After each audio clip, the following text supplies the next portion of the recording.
everyone, I'm Miss Sanger-Levy and I teach kindergarten, and I am here today to read to you chapter 4 of The World According to Humphrey.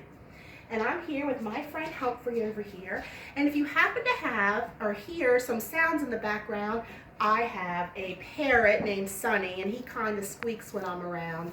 And then I have my golden retriever Jack. Come here, Jack. Show everybody what a good boy you are. Sit, Jack. Sit, Jack. Good boy, and Jack loves me. So he probably will be in and out of our video while I'll read. So I'm ready to get started. The World According to Humphrey, Chapter 4. And Chapter 4 is called The Most Important Man in the World. Luckily, Friday went by smoothly. Sorry to say, Saya didn't raise her hand, but Heidi Hopper did. Amazing! AJ actually whispered, "Richie cleaned my cage." I tried to manage him with a big black mustache like his Uncle Aldo. Later, when Miss Brisbane asked him to name the capital of Kentucky, Richie said, "Hot dog."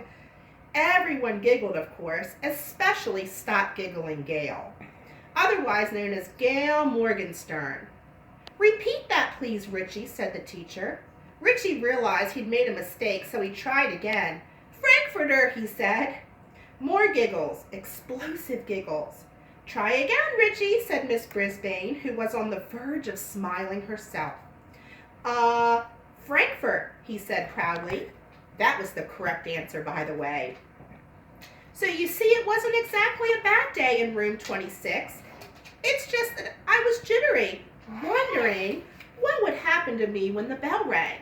Would I be left alone, hungry, utterly forsaken for 2 whole days? Or would I be captive in the haunted house of Mrs. Brisbane?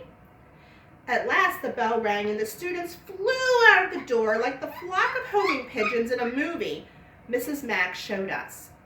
Just then the room mothers stopped by. One was Heidi Hopper's mom and the other one was Art Patel's. That's pay attention, Art. They came to talk to Miss Brisbane about Halloween, which was less than 2 weeks away. I didn't know what Halloween was, but it sure sounded scary, especially when they talked about bringing bats and witches and even worse, cats, right into the classroom. Shiver, quiver, shake.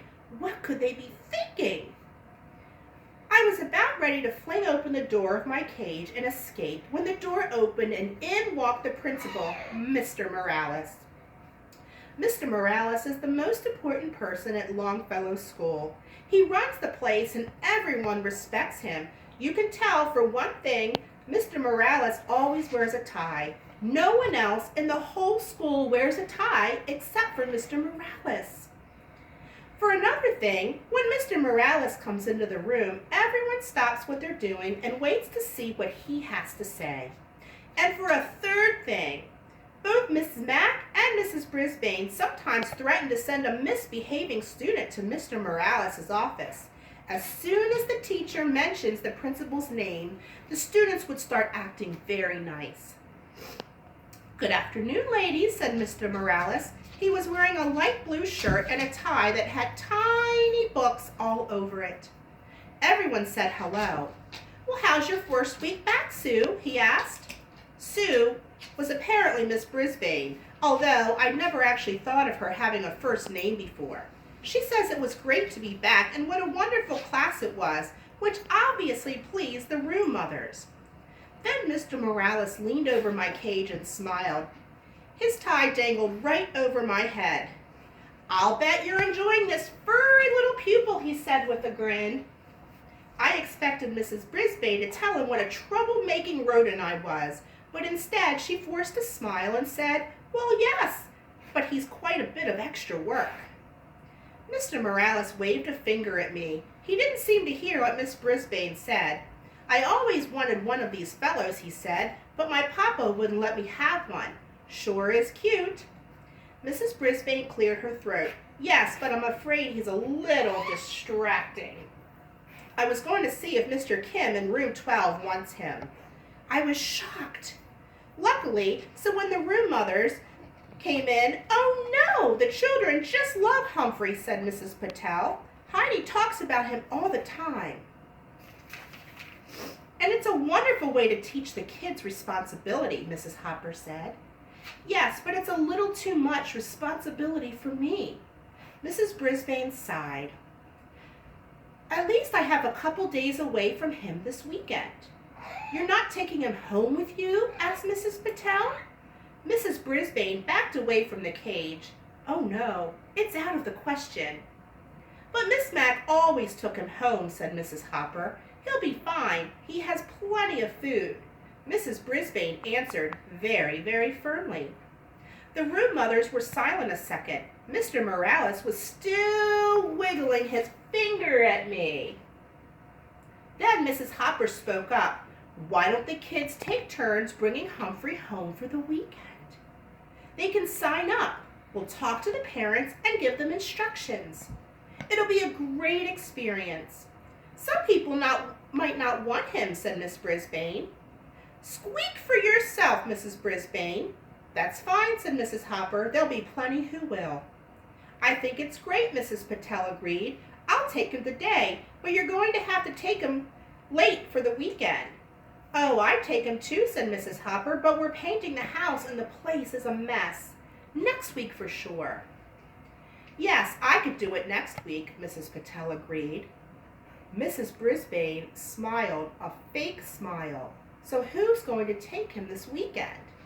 The room mothers looked at one another. I could make a few quick calls. Maybe the Rinaldis, Mrs. Patel suggested. Call, call, call, I squeaked. Suddenly, Mr. Morales stood up straight. I have a better idea, he announced. I'll take Humphrey home for the weekend. My kids will love him.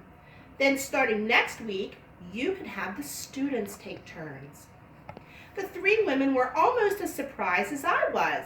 Don't worry, he'll be in good hands, Mr. Morales assured them. Well, I guess I would be. After all, I was going home with the most important person at Longfellow School.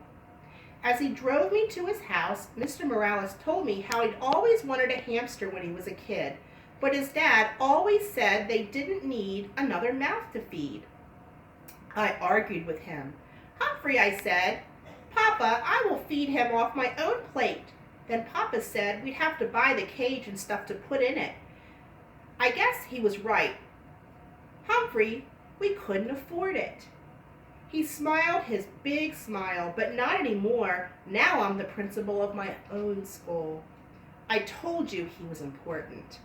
His house was nice, but I didn't get to see much of it because as soon as he came to the door, two little whirlwinds tumbled into the room, shrieking and squealing. Quiet down now, you'll frighten the little fellow, Mr. Morales told them. He got that right. He introduced us. The little boy, who was about 5, was named Willie. He kept poking his fingers through the wires of the cage. I was about to bite him, pure instinct, but then I remembered, this is the son of the most important person at Longfellow School, so I didn't. The little girl, who was about 7, was named Brenda. She kept sticking her face up against the cage and squealing. I tried squeaking back at her, but I don't think she could hear me. Mr. Morales tried to quiet them down. He explained that I was a guest for the weekend and they had to treat me with respect. They didn't listen. A pretty lady rushed through the room, jingling her car keys. I'm late. I have a house to show, she glanced in my direction. We'll talk about that later. Adios. Mr. Morales wished her luck and she was gone. Then he carried me into the den with Willie and Brenda clinging to his legs and yelping. My cage was swinging back and forth so much I was getting airsick, or cage sick. Mr. Morales set my cage on a table in their family room. Now get back and listen to me, he told his children. I'll tell you all about him. Can we take him out? Screamed Willie. Can we put him in my room? Shouted Brenda. Can he sleep with me tonight? We can't do anything until you settle down, Mr. Morales said. Bravo, Mr. Morales, I thought. But still, the children didn't listen. The most important person at Longfellow School was not treated with respect in his own house. Willie lurched forward and swung open the cage door. Ooh, there's poo in there, he screamed. Where, shrieked Brenda. Willie pointed to my potty corner, which I thought was unspeakably rude of him. I want to hold him, said Brenda, grabbing me. She squeezed me so hard I let out a squeal. Stop, said Mr. Morales. Put him back right now. She opened her hand and dropped me onto the floor of my cage. Luckily, I landed in a pile of soft bedding. Luckily, I didn't land in my poo. I was a little dizzy, but I heard Mr. Morales send Willie and Brenda to their rooms. I will not allow you to mistreat an animal. Upstairs, doors shut. No playing until I say you can, he said. Suddenly, Mr. Morales didn't look so important. He slumped down in the chair next to my cage and loosened his tie. Now you know my secret, Humphrey. At school, everybody listens to me. At home, nobody listens to me, he said. Mr. Morales looked tired. Above our heads came the sounds of thumping and bumping. It sounded as if the ceiling was about to fall in. They're bouncing on their beds, Humphrey. Not supposed to do that either, he said. He slowly rose and went to the stairwell in the hall. Willie! Brenda! Stop that now, he yelled. Surprisingly, the thumping and bumping stopped. They listened. I squeaked when the principal sat down again, but the thumping and bumping began again in a minute. I wish I knew what to do, he said. Some way to teach them a lesson. I nodded. A lesson is just what those children needed, and I was just the hamster to teach them. Tip number 4. Never ever squeeze, pinch, or crush a hamster. If it runs away, squeals, or mutters, leave the hamster alone. From the Guide to Caring and Feeding of Hamsters by Dr. Harvey.